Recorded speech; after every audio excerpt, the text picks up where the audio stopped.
it is the state of the Toronto Maple Leafs. And Brett Treliving, the general manager, had his media availability at about the quarter mark of the season, and things are not going well in Toronto right now when you look at the hockey club. And Noodles, one of the quotes that really stood out, and there was a lot of great quotes that I want to talk about with you about Brett Treliving. One of them was, there's too much vanilla with our hockey team right now. And when I think of Brett Treliving talking about we need a new DNA, and right now he's saying there's too much vanilla. I mean, this is a pretty significant message to the players and what they need to be doing, wouldn't you think? Absolutely, Marty. And when you look at it, Brad Treliving made the comment in the past about the DNA of the group. So vanilla, for me, that's code word for identity. What is the identity of the Toronto Maple Leafs right now?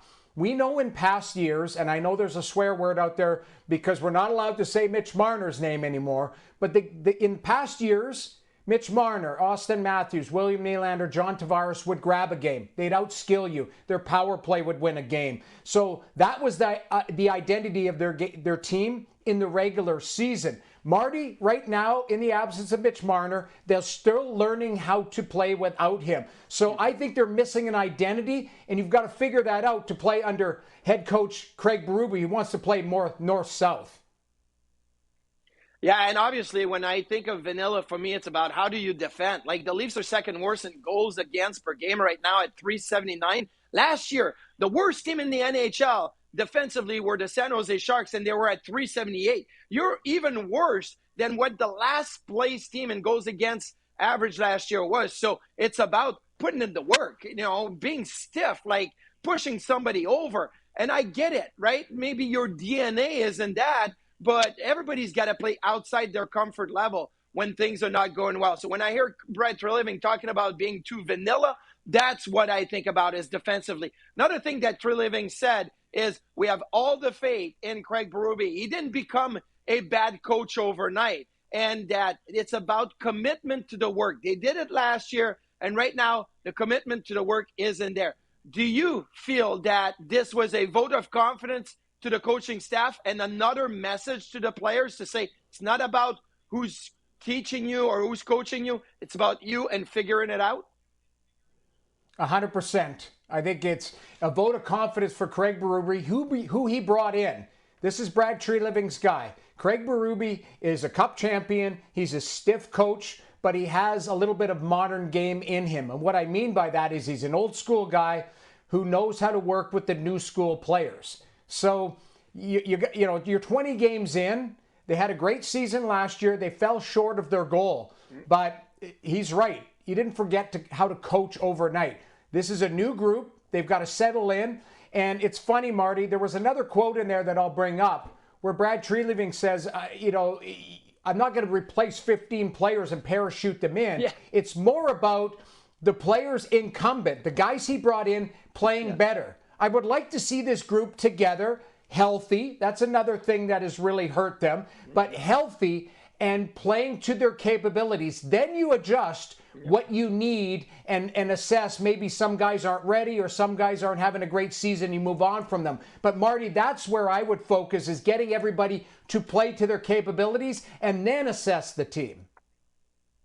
Yeah, I love when he says we're not airlifting 15 new people for tonight's game. Glenn Sader in New York used to always come in the room when he was mad and we weren't playing well, and he would be like, well, I can't replace all of you guys, so I'm going to fire the coach, or I'm going to fire the trainers, or he would always threaten to fire somebody, but it was never the players, because obviously as a GM, you have contracts, you have agents calling you, so there's a lot going on. I think that's the same message here, although he did say that, he believes in Craig Berube and his staff, and he didn't become a bad coach overnight. So he's not like trading 15 players, but he's also not changing the coaches. But another quote, Noodles, was that the team is underperforming right now, and that's on me. That's what Brett Treliving said.